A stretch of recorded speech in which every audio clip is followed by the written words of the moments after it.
Dah. Dah, Pak. Assalamualaikum warahmatullahi wabarakatuh. Waalaikumsalam warahmatullahi wabarakatuh. Selamat siang anak-anak. Siang, Pak. Bagaimana kabar kalian semua? Alhamdulillah baik, Pak. Oke. Baik, sebelum kita memulai pelajaran siang ini, silakan kepada ketua kelas memimpin doa biar berjalan dengan lancar pembelajaran siang ini. Baik Pak. Baik, untuk sebelum memulai acara pembelajaran kita pada siang hari ini, ada baiknya kita berdoa menurut agama dan kepercayaan masing-masing. Berdoa dimulai. Doa selesai. Baik, sebelum pembelajaran dimulai akan Bapak absen dulu ya. Baik, Pak. Oke, yang pertama yaitu Hendra, Hadir Pak. Dwi, Hadir. Novela. Sakit Pak. Ada suratnya, nak? Suratnya tadi katanya lagi di jalan Pak, di antar orang tuanya. iya. Nah, berarti nanti menyusul suratnya ya? Iya Pak. Oke, nanti Rahmi, Hadir, Pak. baik. Sudah siap belum nih? Insya Allah siap, Pak. Baik, di pertemuan sebelumnya kita sudah membahas tentang kerajaan maritim Indo-Buddha. Di pertemuan ini kita akan membahas tentang kolonialisme dan imperialisme Belanda Barat di Indonesia. Baik, Bapak akan menjelaskan indikator pembelajaran pada hari ini, yaitu mengidentifikasi kolonialisme dan imperialisme Barat di Indonesia. Yang kedua yaitu mendeskripsikan kolonialisme dan imperialisme Portugis di Indonesia. Yang terakhir yaitu mendeskripsikan VOC. Nah, apakah kalian sudah membaca materi yang akan dipelajari pada siang ini? Belum Pak. Belum? Sedikit, Pak. Oh, baru sedikit ya. Iya, Pak. Kenapa nggak kalian baca, nak? Kan Bapak sudah bilang di WA tadi, nak. Sedikit, Pak. Waktunya nggak cukup, Pak. Iya. Oke. Banyakan main TikTok Pak. Baik.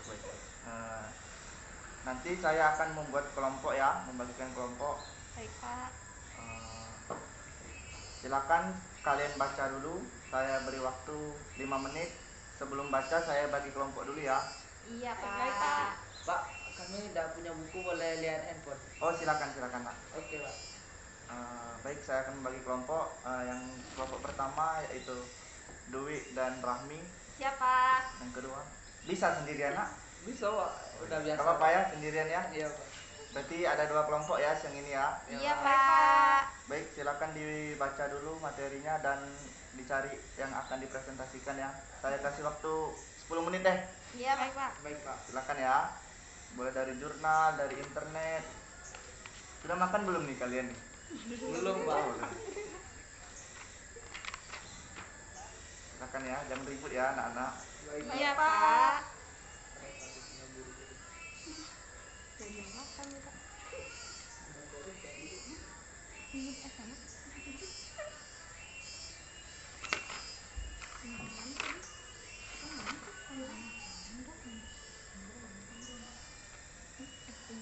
Oh ya, kelompok 1 tadi tentang Portugis ya. Baik, Pak. Iya, Pak. Yang kedua tentang ini ya, VOC dan Baik, Pak. tentang paksa ya. Oke Pak.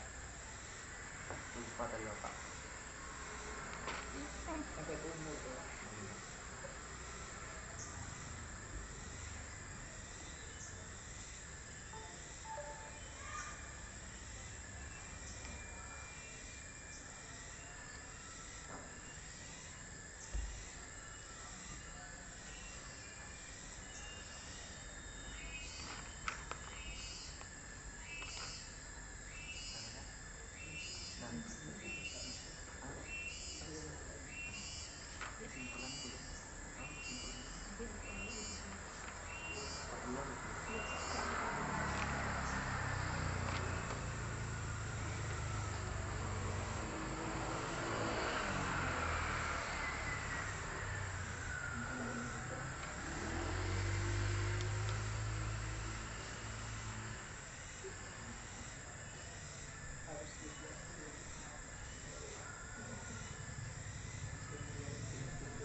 Baik anak-anak, apakah sudah ada yang selesai? Sudah Pak. Oke, silakan langsung yang sudah selesai.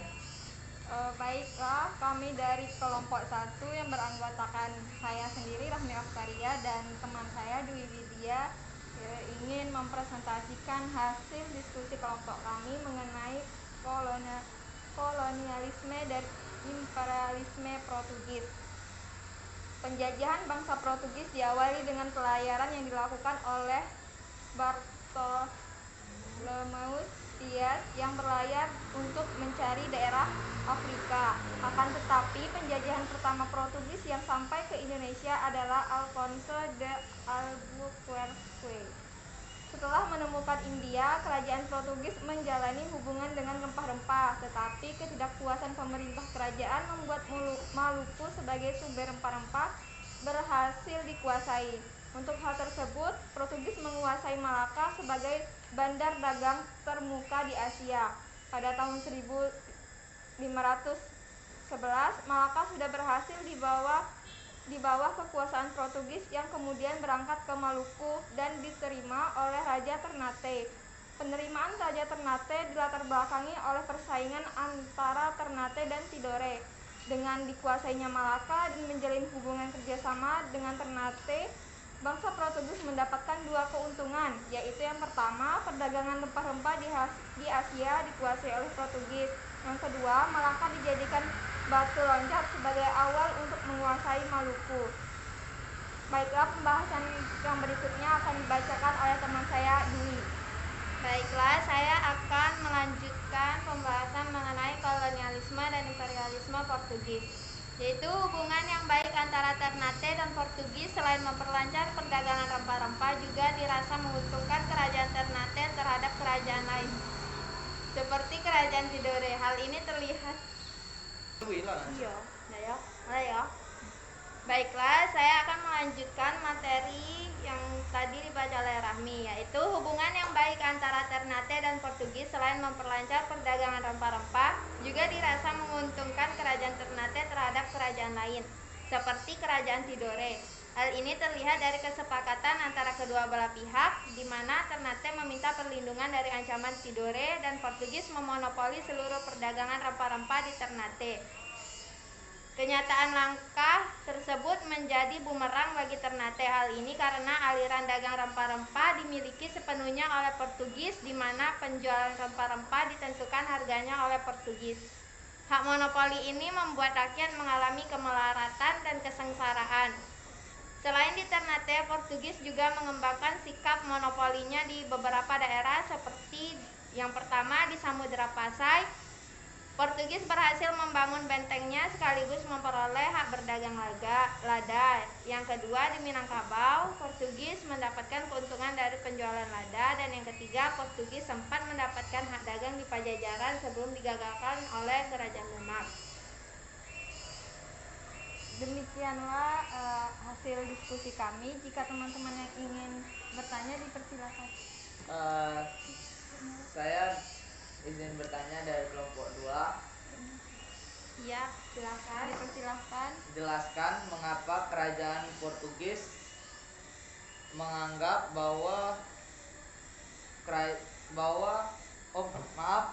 jelaskan mengapa kerajaan Ternate menganggap Portugis itu menguntungkan mereka. Baiklah, terima kasih Saudara Hendra atas pertanyaannya. Baiklah, saya perwakilan dari kelompok 1 izin menjawab dari pertanyaan Saudara Hendra. Jelaskan mengapa kerajaan Portugis di kerajaan Ternate, yaitu dilatar belakangi oleh persaingan antara Ternate dan Tidore. Kemudian hubungan yang baik antara Ternate dan Portugis itu semakin memperlancar perdagangan rempah-rempah yang sangat dirasakan keuntungannya bagi kerajaan Ternate terhadap kerajaan lain seperti kerajaan Tidore. Hal ini terlihat dari kesepakatan antara kedua belah pihak, di mana Ternate meminta perlindungan dari ancaman Tidore dan Portugis memonopoli seluruh perdagangan rempah-rempah di Ternate. Demikian jawaban dari kami. Apakah dapat bisa memahaminya? Terima kasih atas jawabannya, saya dapat memahaminya. Baik, demikianlah hasil diskusi kelompok kami. Jika ada salah baik dalam ucapan, kami mohon maaf. Selanjutnya saya serahkan kepada kelompok 2. Oke, VOC. Maaf sebelumnya, perkenalkan saya dari kelompok 2 yang beranggotakan saya sendiri Hendra Kusuma. Di sini saya akan menjelaskan tentang VOC atau Verenigde Oost-Indische Compagnie. Awal mula kedatangan Belanda disebabkan oleh ditutupnya bandar Lisabon terhadap kapal-kapal Belanda. Penutupan bandar ini mengharuskan Belanda untuk mencari sumber lain dalam mendapatkan rempah-rempah. Salah satunya adalah berlayar hingga mencapai Indonesia.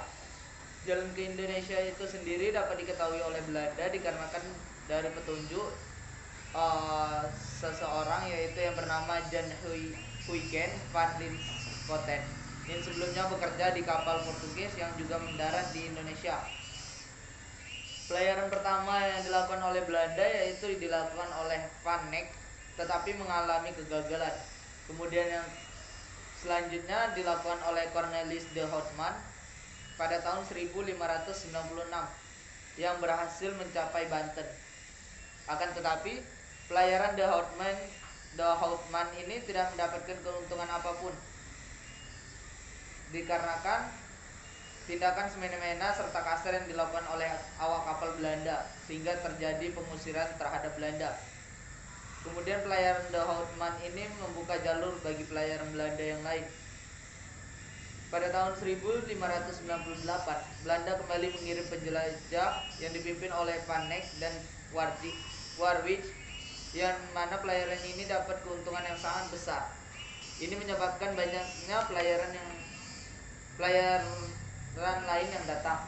Untuk mengatasi hal ini, dibentuklah sebuah persekutuan dagang yang dicetuskan oleh Johan van Oldenbarneveldt dengan nama VOC atau Verenigde Oost-Indische Compagnie pada tahun 1602.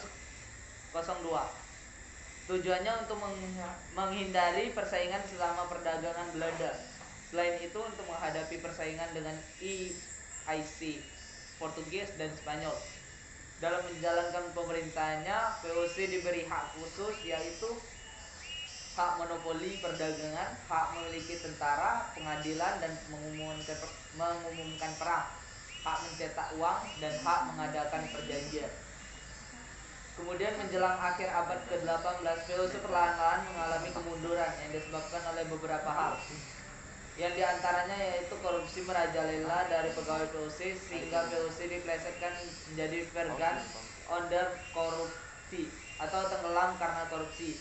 Pengendalian perdagangan tidak berjalan lancar, utang VOC membengkak akibat banyaknya perang, dan kemudian timbulnya kemerosotan moral di kalangan pengusaha akibat sistem monopoli dan sistem pasca dalam pengumpulan hasil bumi. Sekian dari saya. Apakah dari kelompok yang lain ada yang ingin bertanya?